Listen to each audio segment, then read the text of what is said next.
तो ऐसा आप सभी का स्वागत करते हैं एक और नई सीरीज में। लेकर आ चुका हूं आप सभी के लिए एक और नई सीरीज। इस सीरीज की शुरुआत में हमें एक ऐसी दुनिया के बारे में बताया जाता है कि जो कि अर्थ के बिल्कुल सिमिलर है और यहाँ के जो लोग हैं इस प्लेनेट को सी ब्लू प्लेनेट के नाम से भी बुलाते हैं। और बात करें इस प्लेनेट के बारे में तो कम से कम 100 साल पहले इस प्लेनेट पर एक ऐसा मीटेओराइट गिरा था आसमान से, जिसके कारण पूरे के पूरे वर्ल्ड में पूरी तरीके से तबाही मच गई थी। और उसी तबाही के बाद वहां पर ऐसे म्यूटेटेड क्रीचर्स आ गए जिससे जो लोग ह्यूमंस पर अटैक करने लगे। और सिर्फ इतना ही नहीं बल्कि में इस दुनिया में सब कुछ ह्यूमंस ने अपनी एबिलिटीज को भी अबेकेंट कर लिया उसी कंटेंट के दौरान। और वह लोग उन्हीं एबिलिटीज का इस्तेमाल कर उन मॉन्स्टर्स पर काउंटर अटैक करना उन्होंने चालू कर दिया। और इतना सब होने के बाद आखिर में आकर जो ह्यूमन सोसाइटी का ओरिजिनल ऑर्डर था वो पूरी तरीके से कम्प्लीटली तबाह हो गया था। यहाँ तक कि जो शॉपिंग थी, कैरियोके और मूवी वॉचिंग जो थिएटर्स थे, वह सब कुछ पूरी तरीके से तबाह हो गया था। और वहाँ पर अब बिल्कुल भी एग्जिस्ट नहीं करती ये सब चीजें। और इतना सब होने के बाद वहाँ पर ये सारी की सारी चीजें पूरी की पूरी जो चीजें है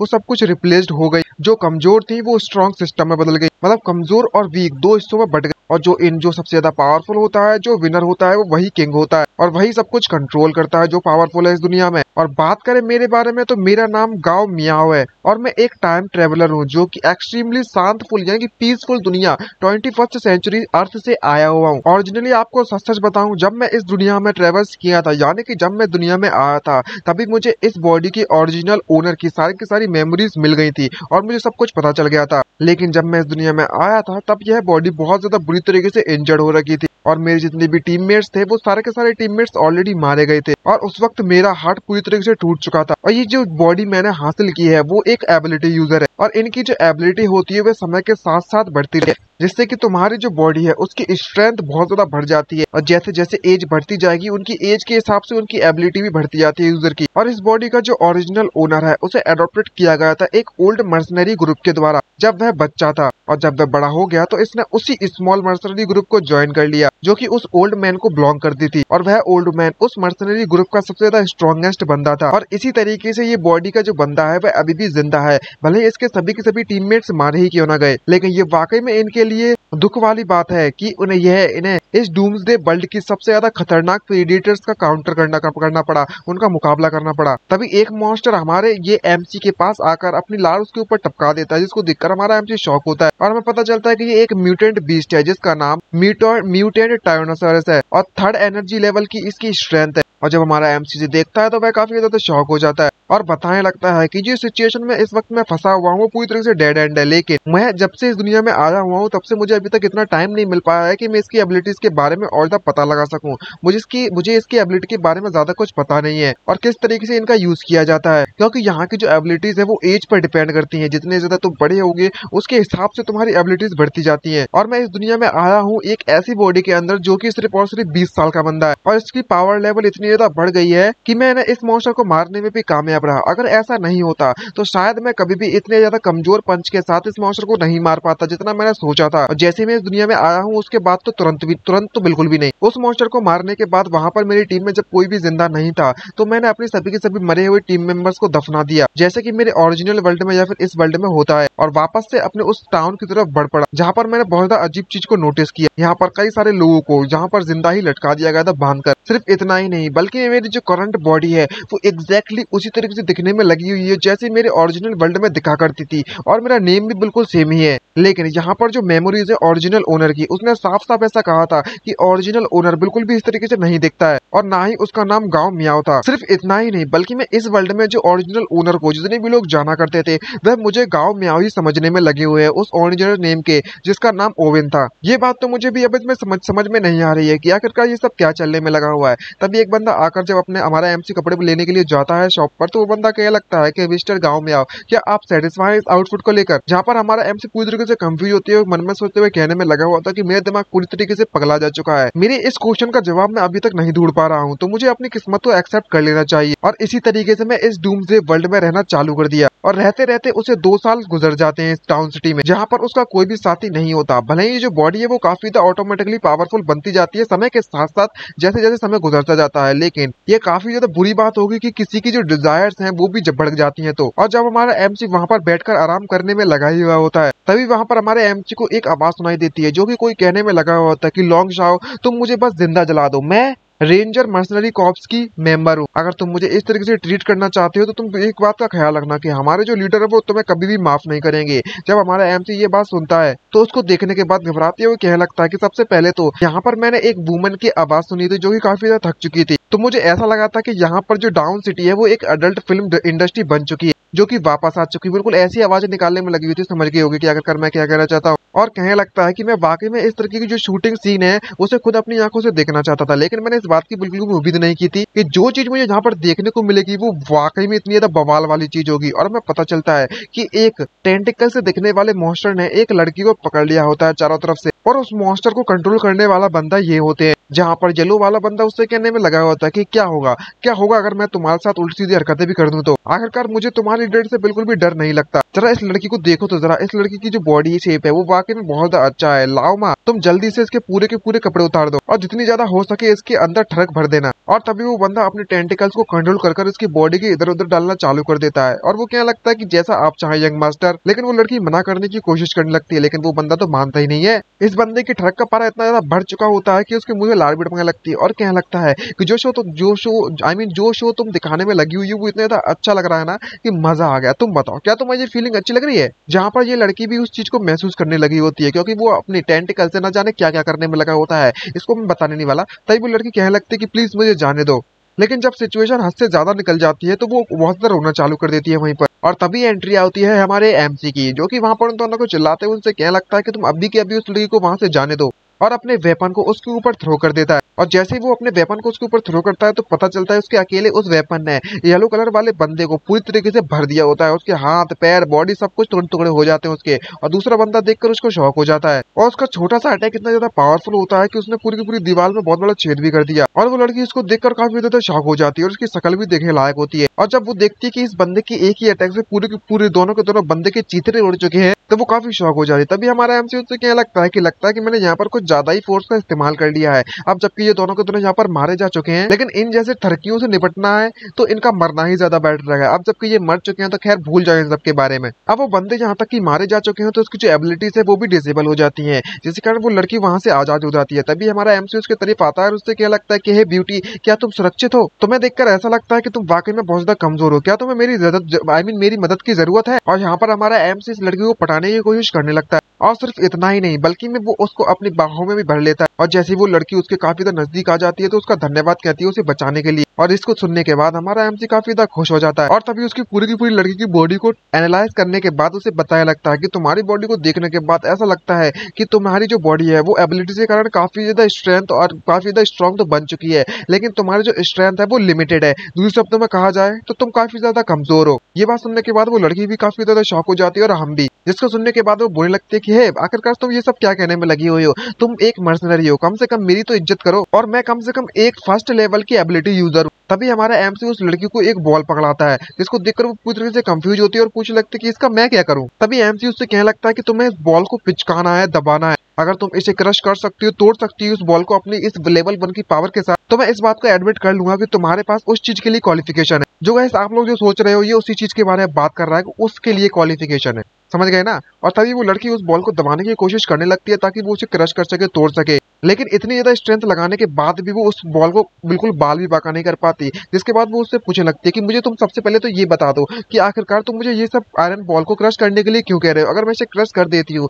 तो मुझे किस तरह की क्वालिफिकेशन मिल जाएगी तुमसे? और तभी हमारा एमसी टोटली स्ट्रेट फॉरवर्ड होकर डायरेक्टली उससे कह देता है कि अगर तुम इसे क्रश कर देती हो तो तुम्हारे बॉडी के अंदर इतनी ज्यादा क्वालिफिकेशन मिल जाएगी तो कि तुम मेरे साथ डबल कल्टीवेशन कर सको। आई मीन डबल कल्टीवेशन से मतलब नहीं है, वो चीज कर सको। अब समझ गए ना क्या कहना चाहता हूँ? और ये भी बताता है कि अगर किसी वुमन की स्ट्रेंथ इतनी ज्यादा काफी नहीं होती, इतनी ज्यादा पावरफुल नहीं होती है, जिस वुमन के साथ मैं वो सब चीजें करता हूँ तो उसके जो इंटरनल ऑर्गन्स है वो पूरी तरह से डैमेज हो जाएंगे और ऐसा ही पॉसिबल हो सकता है कि वो एक्सप्लोड हो जाए। भाई इतनी पावर आ गई हमारे एमसी में। ये सुनने के बाद हमारे जो वुमन होती है, आई मीन जो लड़की होती है, उसे गुस्सा आने लगती है और हमारा एमसी अभी भी कह जाता है और कहने लगता है कि मैं तुमसे झूठ नहीं बोलने वाला हूँ। यूजुअली देखा जाए तो मैं काफी ज्यादा केयरफुल रहता हूँ, लेकिन कभी कभी ऐसा हो सकता है कि मैं बहुत ज्यादा एक्साइटेड हो जाता हूँ तो मैं अपनी स्ट्रेंथ को कंट्रोल ना कर पाऊँ, जिससे कि तुम्हें नुकसान हो सकता है। भाई साहब ये बंदा क्या ही कह रहा है। और उससे ये बात फालतू की सुनकर लड़की को और भी ज्यादा गुस्सा आ जाती है और वो तुरंत हमारे एमसी पर अटैक करते हुए उससे कहने लगते कि तुम तो एक नंबर के ठरकी हो ठरकी। इसको देखकर हमारा एमसी पूरी तरीके से कंफ्यूजन सरप्राइज से भर जाता है। और तभी जहाँ का सीन शिफ्ट होता है थोड़ी देर बाद का सीन, जहाँ पर वो काफी उदास होते हैं, वहां से जाते हुए कहने में लगा था कि ये तो वाकई में बहुत ज्यादा अजीब बात है।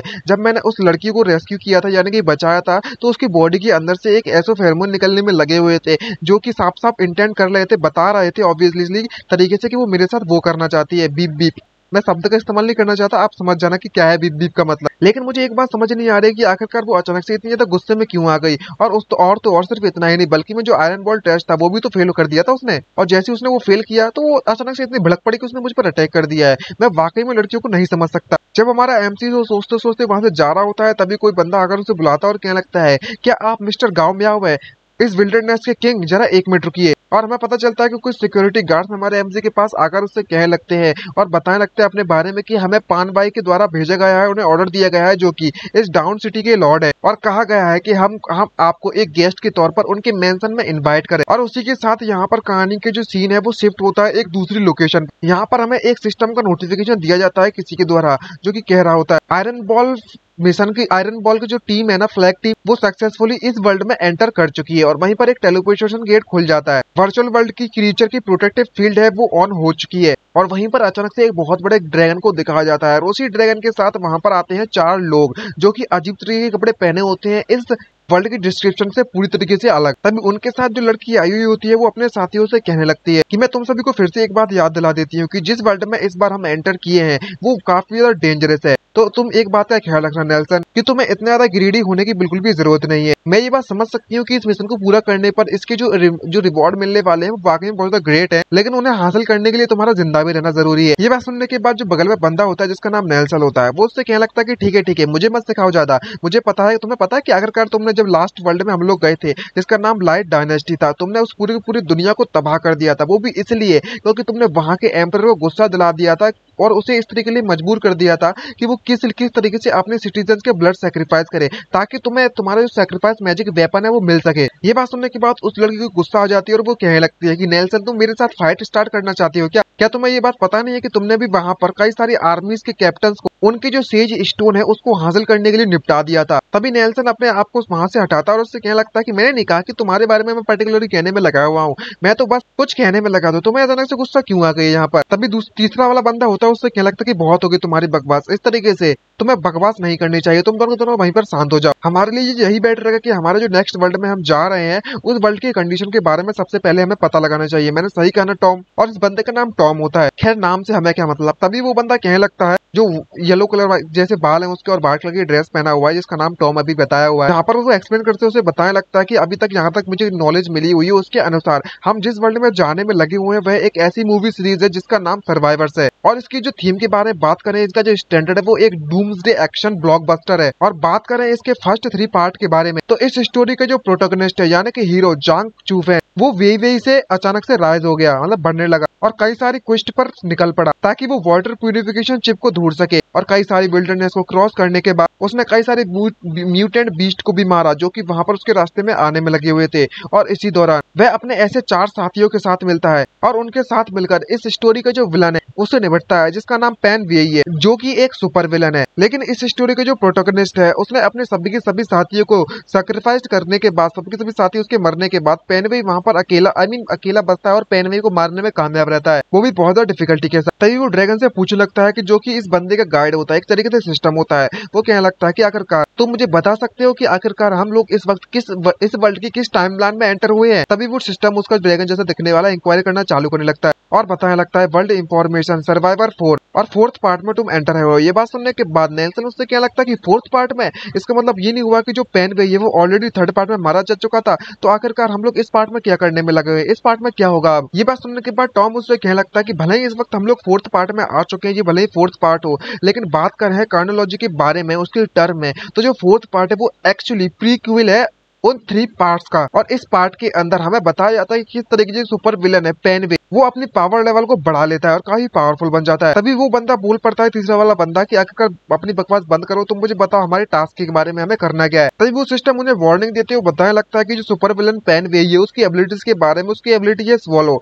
वो किसी भी अपने दुश्मन की एनर्जी को पूरी तरीके से एब्जॉर्ब कर अपने आप को पावरफुल बना सकता है। तो आपको सावधान रहना होगा और तुम्हारा टास्क है उसी पेनवे को मारना। और अगर आप लोग इस टास्क को कंप्लीट कर लेते हो तो आप सभी को यहाँ पर 1000 पॉइंट दिए जाएंगे रिवॉर्ड के तौर पर। और जो भी एंड में आकर पेनवे को मारेगा उसे एक ए लेवल का रिवॉर्ड मिलेगा। ये बात सुनने के बाद वो चारों के चारों काफी ज्यादा एक्साइटमेंट से भर जाते हैं और कहने लगते हैं, जो टॉम उससे कहने लगता है कि हमारी जो टीम इवोल्यूशन है टेम्पल ऑफ गॉड में वो काफी ज्यादा हाई है। इस बार का जो गेम है वो वाकई में बहुत ज्यादा हाई लेवल का होने वाला है। जब लास्ट टाइम हमने ए लेवल का रिवॉर्ड मिला था तब मेरे सारे के सारे टीम मेंबर्स ऑलरेडी मारे जा चुके थे और उन टीम मेंबर्स में से सिर्फ और सिर्फ मैं ही अकेला ऐसा बंदा था जो कि वहां से निकलने में कामयाब रहा। तभी नेल्सन ये बात सुनता है तो क्या लगता है कि यहाँ पर एक्चुअली में ए लेवल का रिवॉर्ड है, लेकिन अगर मुझे ये ए लेवल का रिवॉर्ड मिल गया तो मैं वाकई में जो ट्रिप्स एल्केमी टाइटल है उसे हासिल कर सकता हूँ। लेकिन जब टॉम ये बात सुनता है तो वो उससे कहने लगता है कि जब भी हमें ये सिस्टम ए लेवल का रिवॉर्ड देता है वो डायरेक्टली इस तरीके से, तो इसका मतलब ये हुआ कि इसके टास्क की जो डिफिकल्टी है वो बहुत ज्यादा हाई है। और बात करें प्रीवियस टीम के बारे में जिसने इस वर्ल्ड पर अटैक किया था, उसके अनुसार इस वर्ल्ड की जो टॉप लेवल की कॉम्बैट पावर है वो 3rd एनर्जी लेवल है। और बात करें हमारे सुपर विलन के बारे में तो सुपर विलन पेनवे वो कम से कम 4th लेवल पर पहुंचने वाला है। और अगर ये वाकई में प्री क्यूल है तो इसका मतलब ये हुआ कि जो पेनवे है वो रिसेंटली में अभी एंटर किया होगा 3rd एनर्जी लेवल पर, तो शायद हम उसे हराने में कामयाब रहे। और अगर वो इस प्लॉट के मिडिल में ही 3rd लेवल एनर्जी पर पहुंच चुका है तो हमें अपने प्लान को केयरफुली बनाना होगा और कुछ सेक्रीफाइस भी करने होंगे और उसके बाद रिस्क लेना पड़ेगा उस बंदे को हराने के लिए। इस मूवी में जो पेनवे वो फाइनली 4th एनर्जी लेवल तक सुपर नेचुरल पावर पर ग्रो कर चुका था और हम वाकई में पेनवे को इस पीरियड में फेस करना चाहते हैं, तो हमारे जो चांसेस है उसे हराने के वो वाकई में बहुत ज्यादा कम हो जाएंगे। तो इसका मतलब ये हुआ कि अगर ऐसा हो जाता है 4th लेवल पर पहुंच जाता है तो इसको जो रिवॉर्ड है वो कम से कम एस लेवल रिवॉर्ड तो होना चाहिए, लेकिन ऐसा यहाँ पर कुछ भी नहीं है। अब सबसे पहले तो हमें इस बात का पता लगाना होगा और कंफर्म करना होगा कि आखिरकार हम लोग इस वक्त किस पार्ट में, मूवी के किस पार्ट में आकर आए हुए हैं, ट्रेवल किया हुआ है। तभी वो सिस्टम उसे नोटिफिकेशन देने लगता है ड्रैगन जैसा बंदा कि तुम्हारा जो सिमुलेशन है वो जल्दी खत्म हो जाएगा, आयरन फ्लैग टीम जल्दी से आप लोग तैयार हो जाइए। और जैसे ही उनकी जो इनविजिबल फील्ड होती है वो गायब हो जाती है तो वो वहां पर सभी के सामने आ जाते हैं। जो लोग उन्हें देखते हैं तो वो तो काफी ज्यादा सरप्राइज हो ही जाते हैं, उन्हें कुछ भी समझ नहीं आ रहा होता। तभी वो बंदा कहने लगता है कि एनीवे सबसे पहले तो हमें यहाँ पर जो रहने वाले लोग हैं, नेटिव्स लोग, उन्हें ढूंढना होगा और यहाँ की करंट सिचुएशन के बारे में पता लगाना होगा उनके थ्रू। इतना सब होने के बाद हमारी कहानी का सीन शिफ्ट होता है डाउन सिटी में, पेनवे की मेंशन पर, जहाँ पर इस सिटी का जो सिटी लॉर्ड होता है वो उससे कहने में लगा होता है हमारे एमसी के लॉर्ड गाँव में आओ। मैंने सुना है आपके बारे में कि आपने ऑलरेडी सेंट्रल फॉरबिडन जोन को अलोन यानी कि अकेले क्रॉस कर लिया है। मैं बस यही उम्मीद कर सकता हूँ कि आपकी जितनी हिम्मत मेरे पास भी आ जाए तो मैं काफी ज्यादा पावरफुल बन जाता। और आज मैं आपको इस बंक्यूट में, इस पार्टी में इनवाइट करने के लिए कामयाब रहा, ये मेरे लिए किस्मत वाली बात है वाकई में। और हमारा एमसी इतनी ज्यादा स्वादिष्ट फूड को काफी कम समय बाद एंजॉय करते हुए उससे कहने में लगा होता है कि लॉर्ड पेनवे आप तो कुछ ज्यादा ही जनरस होने में लगे हुए हो और जी काफी ज्यादा समय हो चुका है मुझे इस तरीके का खाना खाए हुए। और मन में सोचते हुए दूसरी तरफ कहने में लगा हुआ था कि जो कैनन फूड में खाने में लगा हुआ हूँ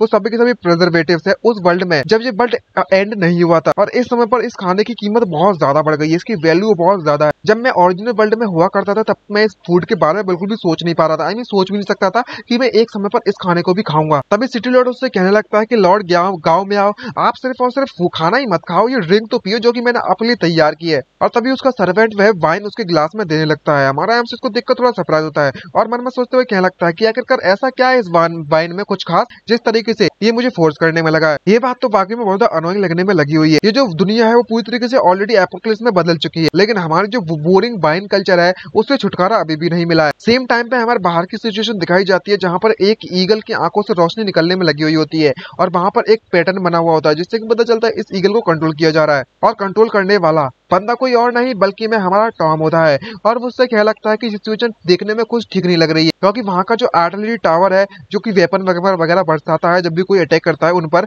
वो पूरी तरीके से कोलैप्स हो चुका है। और बात करें इसके रिमेनेंट्स के बारे में, इसके मतलब एक तरीके से पहचानो तो शायद इसे तबाह हुए कम से कम 1 महीना तो गुजर चुका है। ये बात सुनने के बाद नेल्सन पूरी तरीके से कंफ्यूज हो जाता है और कहने लगता है कि आखिरकार इतना सब करने के बाद भी ये सिचुएशन हमें कहाँ पर लेकर जाने में लगी हुई है। अब जबकि जो आर्टिलरी टावर है वो पूरी तरीके से तबाह हो चुका है तो हम लोग यहाँ पर क्या करने के लिए आए हैं। तभी तीसरा वाला बंदा उससे कहने लगता है कि जो आर्टिलरी टावर है वो इंडेस्ट्रक्टिबल है इस मूवी के दौरान। लेकिन जो पूरी तरीके से कोलैप्स हो जाता है पेन वेई के साथ जब फाइट करने में लगा हुआ था फुल पावर से यू यांग के साथ, जो कि एक और थर्ड लेवल का मास्टर है। इसका मतलब ये हुआ कि पेन वेई ने ऑलरेडी पूरी तरीके से निगल लिया है यू यांग की पावर को। और इसके प्लॉट के अनुसार जो पेन वेई का जो नया टारगेट है वो वेई फैंग का किंग है, जिसे हम विल्डरनेस के किंग के नाम से भी जानते हैं, जिसका नाम गाओ मियाओ है। और सूजिन है जो कि थर्ड एनर्जी लेवल के पीक पर है, जो कि आगे चलकर वर्ल्ड के ग्रेटेस्ट फोर्थ एनर्जी लेवल के बंदे बन जाएंगे। तभी उन चारों में से लड़की बोल पड़ती है कि मैंने सीक्रेटली यहाँ पर एक गार्ड को मार दिया था ड्यूटी करते हुए, और उसकी जितनी भी मेमोरीज है उसकी सोल में वो सारी की सारी मेमोरीज को मैंने एक्सेस कर लिया है। और इसकी मेमोरी के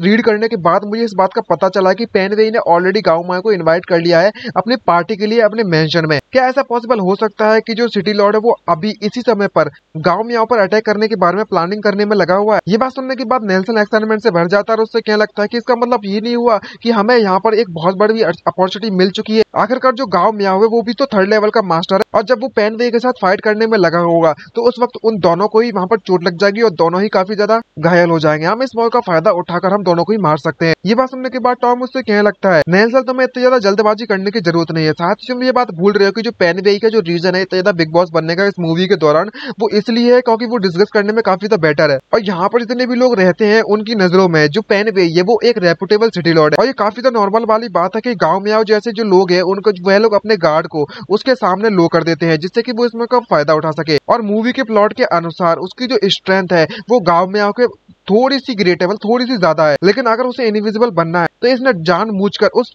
वाइन के अंदर उस पार्टी के अंदर उसे वो जहर दे देगा, जिससे कि गांव मियाओ की जो एबिलिटीज हैं वो पूरी तरीके से कमजोर हो जाएंगी। और उसके बाद उसको मारने के बाद उसकी सारी एब्जॉर्ब कर लेगा उसकी एनर्जी को। और बात करें इस गार्ड की मेमोरी के अनुसार तो गांव मियाओ सिर्फ अभी अभी उसके मेंशन में गया हुआ है, और ऑब्वियसली सी बात है कि वे अभी वहां पर स्टार्ट कर रहे होंगे अपनी पार्टी को। ये बात सुनने के बाद नेल्सन चिल्लाता है, उससे क्या लगता है कि ये ट्रिक फिर से डैमेज, ये जहाँ पर जितने भी गॉड्स हैं वो हमें अपनी लेवल को इजीली पार नहीं करने देते कभी भी। तभी दूसरा बंदा उससे कहने लगता है, जो तीसरे लेवल का बंदा है वो उससे कहने लगता है कि जो गॉड्स हैं वो हमेशा इस तरीके से ही काम करते हैं। शायद तुम्हें ये बात पता नहीं होगी, ये बात तो तुम्हें भी पता होगी कि हम जितने भी टास्क पर यहाँ पर आए हुए हैं हमारे पास सिर्फ और सिर्फ एक ही लाइफ लाइन है हर टास्क के दौरान, और हमें अपने सर्वाइवल के लिए कॉन्स्टेंटली फाइट करनी होगी। तभी सीन शिफ्ट होता है हमारे एमसी पर, जो कि जैसे ही उस वाइन को पकड़ता है तभी अचानक से उसे कुछ महसूस होता है, और उससे कहने लगता है कि इस तरीके की जो फाइन वाइन है वो वाकई में वेस्ट होगी मुझ जैसे बंदे को देने के लिए, जो कि कभी भी एक वाइन को अप्रिशिएट नहीं कर सकता। तो लॉर्ड पेन कैसा लगा कि अगर आप इस वाइन को खुद पी लो तो? ये बात सुनने के बाद वो लॉर्ड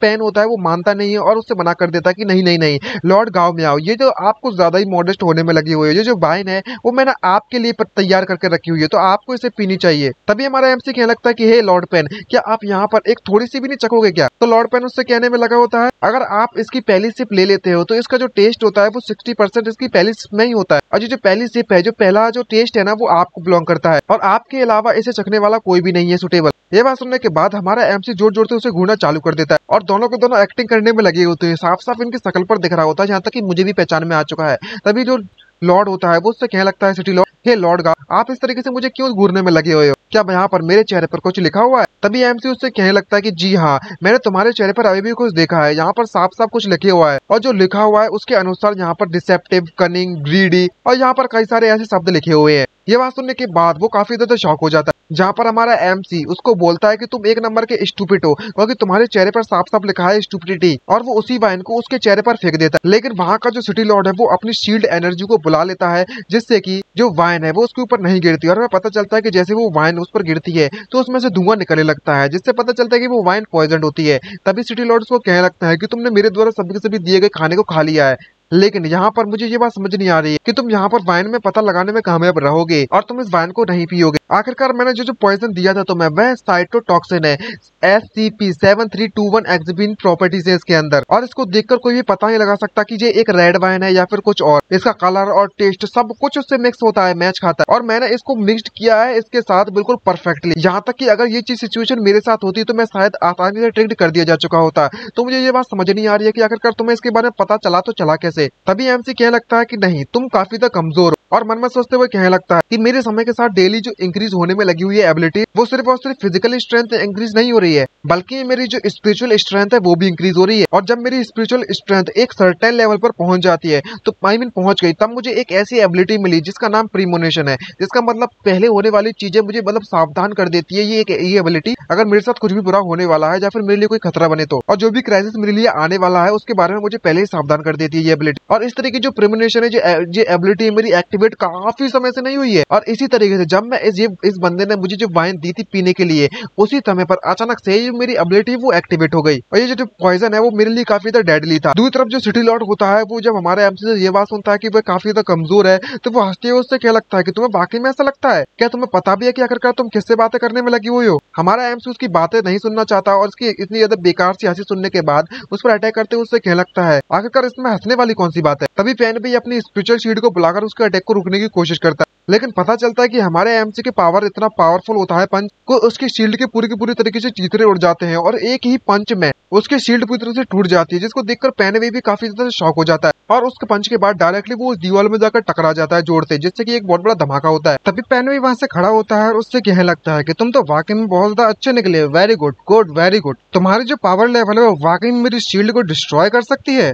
लेकिन बदकिस्मती से, लेकिन शायद तुम्हें मेरी एबिलिटीज के बारे में कुछ भी नहीं पता होगा। तो मैं शायद ये मैं बता दूं कि मैं किसी भी एबिलिटी को जो भी डैमेज मुझे लगता है मैं उसे एब्जॉर्ब कर सकता हूँ, और इसलिए तुम कभी भी मुझे हर्ट नहीं कर सकते, ये बात का ख्याल रखना। लेकिन अगले ही पल अचानक से उसे दर्द महसूस होने लगता है और पता चलता है कि इस पेन वे की तो पेट की तो बैंड बज गई होती है। एक ही मुक्के के कारण उसका पूरा का पूरा पेट फट गया होता है। ये देखकर वो पूरी तरीके से शॉक हो जाता है, क्योंकि इसकी एबिलिटी के अनुसार ये कभी भी चोट नहीं खा सकता। इसकी जो जितनी भी चोट खाएगा उससे ज्यादा और भी पावरफुल बनता जाएगा। इसको देखकर वो कहने लगता है कि ये सब क्या होने में लगा हुआ है, मुझे चोट और कब और कैसे लगी? आखिरकार इसकी जो पंच की पावर थी उसे तो शायद एब्जॉर्ब कर लेना चाहिए था मेरी एब्जॉर्प्शन एबिलिटी ने। तो समझ नहीं आ रहा कि आखिरकार ये कैसे पॉसिबल हो सकता है, तुम्हारा जो एबिलिटी है वो इतनी ज्यादा पावरफुल कैसे है? तभी हमारा एमसी अपनी गर्दन को घुमाती हुई उसकी तरफ बढ़ने लगता है, जिसको देखकर इस पैन वे की फट जाती है और वो उससे कहने लगता है कि लॉर्ड ग्यामा, मुझे लगता है कि यहाँ पर एक गलतफहमी है, हम इसको बात कर भी बंद कर सकते हैं, खत्म कर सकते हैं इस गलतफहमी को। और उसके पसीने छूटने लगते हैं और मन में सोचते हुए क्या लगता है इस सिचुएशन से निपटने के लिए। ये बात तो वाकई में सच है कि एक बंदा किसी भी तरीके से गांव में आओ की जो एबिलिटीज है उसकी फुल पावर के बारे में अंदाजा नहीं लगा सकता। तो इसका मतलब ये हुआ कि ये बंदा वाकई में पावरफुल बन चुका है या फिर फोर्थ लेवल क्रॉस कर चुका है। तभी हमारा एमसी उसकी तरफ बढ़ने लगता है अटैक करते हुए और उससे कहने लगता है, क्या तुमने अपनी बकवास बंद कर दी? लगता है कि तुम्हारी सारी की सारी बातें तो खत्म हो ही गई होंगी। और वो फुल स्पीड में अपने आप को लॉन्च कर देता है उस बंदे की तरफ, और जब वो पेनवे की तरफ बढ़ता होता है उस पर अटैक करने के लिए, तो वो काफी ज्यादा डरावना दिखने में लगा हुआ है। और हमारा एमसी अटैक करने के बाद कहने लगता है कि अब जबकि तुमने अपनी पूरी की पूरी बात खत्म कर ली है तो अब जाओ और मर जाओ। जहाँ पर पेनवे अभी भी मन में यही सोच रहा होता है कि ये बंदा क्या लेवल 4 एबिलिटी है इसकी, और अगले ही पल दिखाया जाता है कि किस तरीके से ये बंदा यहाँ पर मारा जा चुका है, जिससे फाइट करने के बाद हमारे एमसी को बिल्कुल भी मजा नहीं आता। तो वो कहने लगता है कि ये तो बहुत ज्यादा कमजोर निकला और पूरे के पूरे कमरे को पूरी तरीके से तबाह कर दिए गए इन दोनों की फाइट के दौरान। और कहने लगता है हमारा एमसी ये बंदा एक वीकलिंग है और आखिरकार इसकी हिम्मत कैसी है मुझसे इस तरीके से फाइट करने की और मुझे परेशान करने की। तभी वहां पर जितने भी सोल्जर्स होते हैं हमारा एमसी उनसे कहने लगता है, क्या तुम वाकई में अपने सिटी लॉर्ड मेंशन के लिए अपना बदला लेना चाहोगे, मुझसे फाइट करना चाहोगे? लेकिन अचानक से पता चलता है कि वो सभी के सभी गार्ड्स जितने भी होते हैं वो अपने घुटनों के बाद उसे टिक जाते हैं, जिसको देखकर एमसी कंफ्यूज होता है और उससे पूछने लगता है कि तुम सभी के सभी घुटनों के बाद क्यों टिक गए हो? तभी उनमें से एक गार्ड उससे कहने लगता है कि लॉर्ड ग्याओमाओ जो सिटी लॉर्ड फैन वे है वो अपने आप को कुछ ज्यादा ही समझा करते थे और अपनी एबिलिटीज को भी बहुत ज्यादा समझा करते थे, इसीलिए उन्होंने आपसे फाइट करने के बारे में सोचा, लेकिन उस बंदे को तुम्हारे द्वारा यानी आपके द्वारा ऑलरेडी मारा जा चुका है। तो आज से और अभी से आप ही इस न्यू सिटी के सिटी लॉर्ड हो, इस डाउनटाउन सिटी के। और मन में सोचते हुए कहने में लगा हुआ था, जब मैं इनकी बैटल देखने में लगा हुआ था, जहां तक कि मुझे पता था कि जो गांव में है वो काफी ज्यादा पावरफुल है ह्यूमन के लेवल से, ह्यूमन के हिसाब से बहुत, उसका अपोनेंट तो ये बंदा था ही नहीं। तभी हमारा एमसी आगे की तरफ बढ़ता है और उससे कहने लगता है कि अगर वाकई में ऐसी बात है तो तुम अपनी एबिलिटी ना, तुम भले ही अपने किसी भी वर्ल्ड में चला जाओ और वहां पर तुम अगर अपनी पोजीशन को बढ़ाना चाहते हो, और चाहे कितनी भी पावरफुल क्यों ना बन जाओ, अपनी पोजीशन के हिसाब से बता रहा हूँ, स्ट्रेंथ के हिसाब से नहीं, तुम चाहे इतने पावरफुल क्यों ना बन जाओ, तुम्हें नेचुरली सिचुएशन को एनालाइज करना आना चाहिए और पता लगाना चाहिए कि आखिरकार तुम्हें कब अपने सर को झुकाना है और कब उठाना है। तुम्हें सच सच बताऊं तो मुझे सिटी लॉर्ड बनने में कोई भी इंटरेस्ट नहीं है और ना ही दूसरों पर अपना ऑर्डर चलाना मुझे बिल्कुल पसंद है। मैं यहाँ पर कुछ दिनों के लिए सिटी लॉर्ड की एक्टिंग कर सकता हूँ तुम चाहो तो।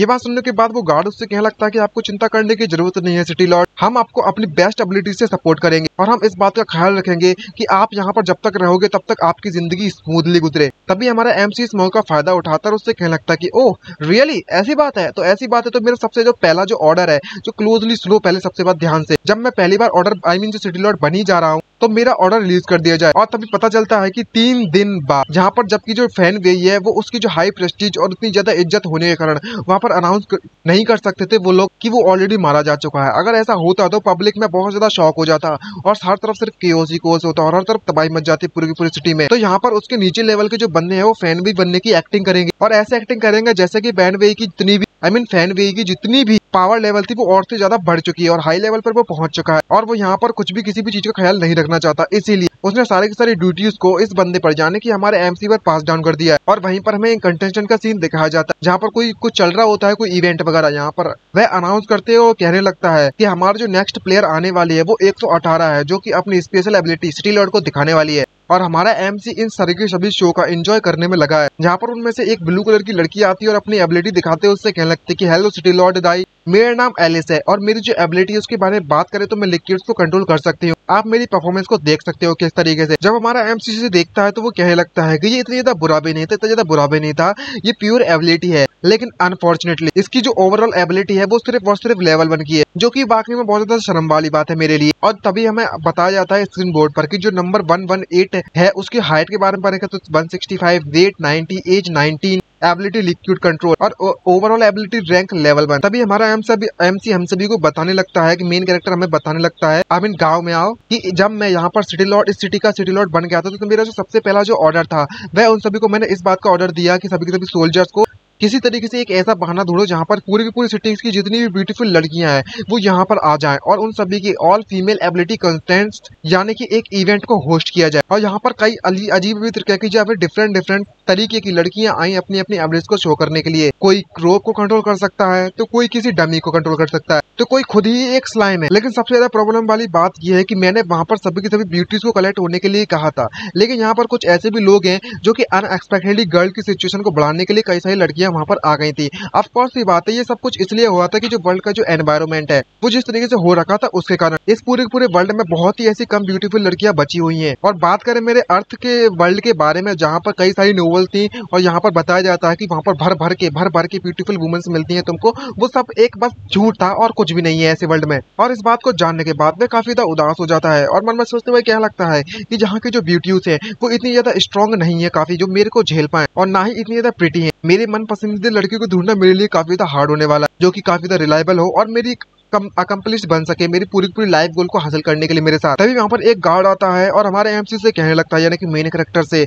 सिटी लॉर्ड, यहाँ पर जब हम आसपास सभी के सभी एप्लीकेशन को देखने में लगे होते हैं इन कंटेस्टेंट के, तभी वहाँ पर हमें एक ऐसी बंदी एक ऐसी लड़की दिखाई जिसे शायद आपका जो क्राइटेरिया है उसमें शूट हो, क्या आप उसे देखना चाहोगे? इसको सुनने के बाद एमसी उससे कहने लगता है कि अगर ऐसी बात है तो उसे यहाँ पर बुलाओ और परफॉर्म करने दो। तभी यहाँ पर हमें एक लड़की को दिखाया जाता है जो कि अपने चेहरे को ढककर आई होती है और अनाउंस कर दिया जाता है कि जजेस ने लास्ट मिनट चेंज किया है ऑर्डर कंस्टेंटली के आज के हिसाब से, तो आज का हम वेलकम करते हैं कंटेस्टेंट नंबर 999 इस स्टेज पर एंटर किया जाए। जब हमारा एमसी से देखता है तो वो अपने गार्ड से पूछने लगता है कि आखिरकार जिस ब्यूटी के बारे में तुमने बात की थी वो आखिरकार अपने चेहरे को क्यों ढककर आई हुई है और हम चेहरा क्यों नहीं दिखा रही है। जिसको सुनने के बाद वो बंदा उससे कहने लगता है कि सिटी लॉर्ड आपको इतनी ज्यादा जल्दबाजी नहीं करनी चाहिए। तभी वो लड़की अपने शरीर से जो हुडी पहनी हुई होती है उसे उतारते उससे कहने लगती है कि सिटी लॉर्ड मेरा नाम निंग जियाफू है और बात करें मेरी एबिलिटीज के बारे में तो वह माइंड इल्यूजन है। मैं आपके माइंड के अंदर आप जैसा चाहे वैसा इल्यूजन क्रिएट कर सकती हूँ और माइंड इल्यूजन क्रिएट करने के बाद वो अजीब तरीके की चीजें उसे दिखाने लगती है जहाँ पर कई सारी लड़कियां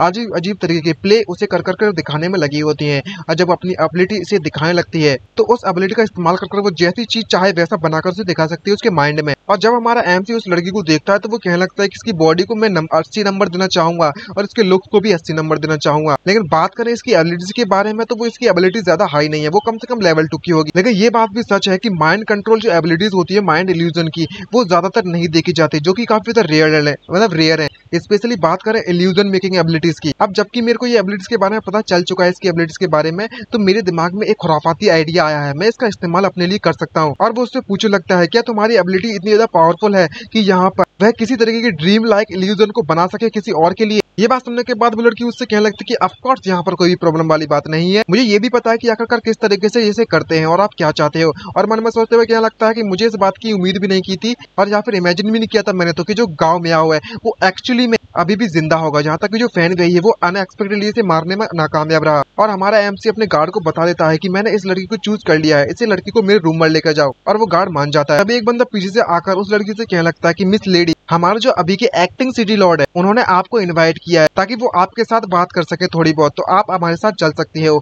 ये बात सुनने के बाद वो लड़की काफी ज्यादा खुश हो जाती है और उससे कहने लगती है कि मैं वाकई में काफी ज्यादा किस्मत वाली लड़की हूँ। तभी नेक्स्ट सीन में हमें सिटी लॉर्ड के बेडरूम का सीन दिखाया जाता है जहाँ पर वो सिक्योरिटी गार्ड उस लड़की को उसके कमरे के बाहर छोड़कर चला जाता है और कहने लगता है कि मिस याफू, हमारे जो एक्टिंग सिटी लॉर्ड है वो आपको अंदर मिल जाएंगे। जिसको देखने के बाद वो लड़की काफी ज्यादा कंफ्यूज होती है और मन में सोचते हुए कहने लगती है कि यहाँ के जितने भी सोल्जर्स हैं वो मुझे यहाँ पर लाकर छोड़कर जा चुके हैं और इतनी जल्दबाजी में क्यों जाने में लगे हुए, क्या वो मुझे लेकर बिल्कुल भी सावधान नहीं है। खैर मेरे लिए ये काफी ज्यादा अच्छी बात होने वाली है, मैं अपने प्लान को यहाँ पर अंजाम दे सकती हूँ। तभी हमारा एमसी उसके सामने आकर उससे कहने लगता है कि मिस याफू, मेरा आपका नाम सही लहाना, आपसे मिलकर मुझे अच्छा लगा। सबसे पहले तो मैं अपने आप को आपसे इंट्रोड्यूस करवाना चाहूंगा। मैं अभी इस सिटी का एक्टिंग सिटी लॉर्ड हूँ और अपने हाथों में 2 बॉल्स लाकर कुछ कहने वाला ही होता है, लेकिन जो जियाफू यानी कि ये लड़की होती है वो डायरेक्टली हमारे एमसी से चिपक जाती है जैसे कि न जाने किसे ढूंढ लिया हो अपने लॉन्ग लॉस्ट लव को। और तभी वो अपनी एबिलिटीज का इस्तेमाल करते हैं उससे कहने लगती है कि जो जियाफू है वो आपको किसी भी प्रकार से आपको पूरी तरीके से सेटिस्फाई कर सकती है अगर आप चाहो तो। ये बात सुनने के बाद एमसी उससे कहने लगता है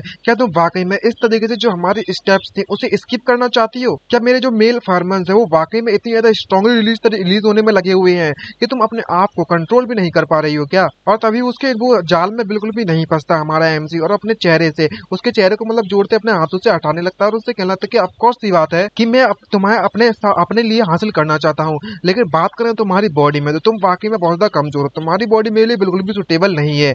अगर बात करें तुम्हारी एबिलिटीज के बारे में तो तुम सिर्फ और सिर्फ लेवल 2 की एबिलिटी है तुम्हारे पास जो कि मेरे टॉर्चर को बिल्कुल भी सहन नहीं कर पाएगी। अगर मैंने छोटी मोटी भी चीज कर दी या फिर थोड़ा बहुत भी प्रेशर लगा दिया तो तुम्हारी बॉडी पूरी तरीके से तबाह हो जाएगी। ये बात सुनने के बाद ये लड़की पूरी तरीके से कंफ्यूज हो जाती है। तभी हमारा एमसी फिर से कहने लगता है कि बात करें अगर तुम्हारी माइंड इल्यूजन एबिलिटीज के बारे में तो वो वाकई में काफी ज्यादा यूनिक है जो कि मेरे असेंशन प्रैक्टिस के लिए मदद कर सकती है। मैं तुम्हारी ओरिजिनल बॉडी का तो इस्तेमाल नहीं कर सकता क्योंकि तुम्हारी बॉडी पूरी तरीके से तबाह हो जाएगी, एक्सप्लोड हो जाएगी, खत्म हो जाएगी, जो भी समझ लो। ये बात सुनने के बाद वो लड़की उससे कहने लगती है कि असेंशन, मुझे कुछ समझ नहीं आया, आखिरकार जो सिटी लॉर्ड है वो जियाफू से चाहते क्या है। और मन में सोचते हुए कहने लगती है कि आखिरकार जो गाँव में आया हुआ है वो क्या प्लान करने में लगा हुआ है। तभी एमसी उससे बताता है और उससे कहने लगता है कि ऑफकोर्स सी बात है कि मैं यहाँ पर तुम्हारी एबिलिटीज का इस्तेमाल करना चाहता हूँ, तुम मेरी मदद करो एक बढ़िया सा सपना दिखाने में जहाँ पर उस सपने के अंदर बहुत बढ़िया बढ़िया खाना हो, वाइन हो और सबसे ज्यादा इंपॉर्टेंट चीज ये है कि वहाँ पर अनलिमिटेड ब्यूटीज हो जहाँ पर मैं उनके साथ जितना चाहे जो चाहे वैसा कर सकूँ। और मन में सोचते हुए कहने लगता है कि मैंने ऐसा सपना बहुत इस दुनिया में जब से मैं आया हूँ तब से ऐसा सपना मैंने अभी तक नहीं देखा। कम से कम ऐसा देखने के बाद मैं थोड़ा रिलैक्स तो फील करूंगा, लेकिन मैं अभी भी इस बात को लेकर पूरी तरीके से श्योर नहीं हूँ यहाँ तक कि इसकी जो एबिलिटीज है वो मेरे पर काम भी करेंगे या नहीं करेंगे। ये काफी ज्यादा बेटर लगा कि अगर मैं इसकी एबिलिटीज को ट्राई कर लूँ तो। ये बात सुनने के बाद वो लड़की है उससे कहने लगती है कि मैं आपके द्वारा जो ऑर्डर दिया गया है मुझे उसे मैं कंप्लीट कर सकती हूँ, लेकिन ये मेरे लिए काफी ज्यादा हार्ड होने वाला है जो भी एग्जैक्ट चीज आपने कही थी, क्योंकि जो कस्टमाइज्ड ड्रीम होते हैं आप जो बनाना चाहते हो वो थोड़ा हार्ड है मेरे लिए। लेकिन अनफॉर्चुनेटली इसे करने के लिए मैं थोड़ी बहुत प्रिपरेशन फिर भी लगेगी। मैं 100% तो नहीं कर सकती लेकिन अपना बेस्ट जरूर दूंगी और मैं उम्मीद करती हूँ कि जो सिटी लॉर्ड है वो मेरे साथ कॉपरेट करेंगे। और मन में सोचते हो दूसरी तरफ कहने में लगी हुई थी कि ये बंदा रियल पर्सन को टच भी नहीं करना चाहता, जबकि यहाँ के सामने लड़की खड़ी हुई है ब्यूटीफुल, वो सपने देखना चाहता है, इल्यूजन की दुनिया में जाना चाहता है। इसकी इस सिचुएशन को देखकर तो मुझे ऐसा लगता है कि इसकी उस पॉइंट में बहुत ज्यादा परेशानी है। लगता है कि इसका वेपन जो एक्सकैलिबर है वो खड़ा नहीं हो सकता, लेकिन ये मेरे लिए काफी अच्छी अपॉर्चुनिटी है, अच्छा मौका है, मैं इसका इस्तेमाल कर सकती हूँ अपने लिए। तभी हमारा एमसी अपने बेड पर बैठ जाता है और उससे क्या लगता है कि ठीक है बहुत हो गया, तुम चलो स्टार्ट कर सकते हो, तुम मुझे बताओ कि आखिरकार मैं किस तरीके से तुम्हारे साथ कॉपरेट करूं। और तभी वो लड़की हमारे एमसी की आंखों को अपने एक पट्टी से बांध देती है, कपड़े से बांध देती है और उसके ऊपर बैठ जाती है इस पोजीशन में और उससे कहने लगती है कि माय लॉर्ड, सबसे पहले तो अपने दिमाग को पूरी तरीके से आप खाली कर दीजिए। आपके दिमाग में जो भी चीज है, जियाफी ने जो भी रियल लाइफ में जो भी चीज है, आप सब चीज को भूल जाइए और आप जियाफी की जो भी बॉडी है उसके हर एक पार्ट को एंजॉय कीजिए, हर एक पार्ट को महसूस कीजिए और फील कीजिए। और अब आप अपने पूरी की पूरी बॉडी को रिलैक्स कर दीजिए। इस तरीके से जियाफी है वो आपके और भी ज्यादा नजदीक आ जाएगी और पीछे जाकर उसे गले लगा लेती है और उसके उसके कानों में फूंकते हुए उससे कहने लगती है कि जो लूमिंग सेंसेशन आपको महसूस होने लगा है, जो इमर्जिंग होने में लगी है आपकी बॉडी के अंदर, जो हार्मोन्स है वो एक्टिवेट होने में लगे हैं सिटी लॉर्ड, क्या आप उसे फील कर सकते हो ज़ियाओफी को? ये बात सुनने के बाद एमसी उससे कहने लगता है कि इस तरीके से मैं किसी लड़की के साथ खेलने में लगा हुआ हूँ, ये काफी तो स्पेशल है मेरे लिए भी, मानना तो पड़ेगा। लेकिन फिर भी गर्ल, एक बात का ख्याल रखना कि जो की पॉइंट है हमारा, वो ये इंपॉर्टेंट बात है कि यहाँ तक कि तुम्हारा जो माइंड इल्यूजन है वो अच्छा होता है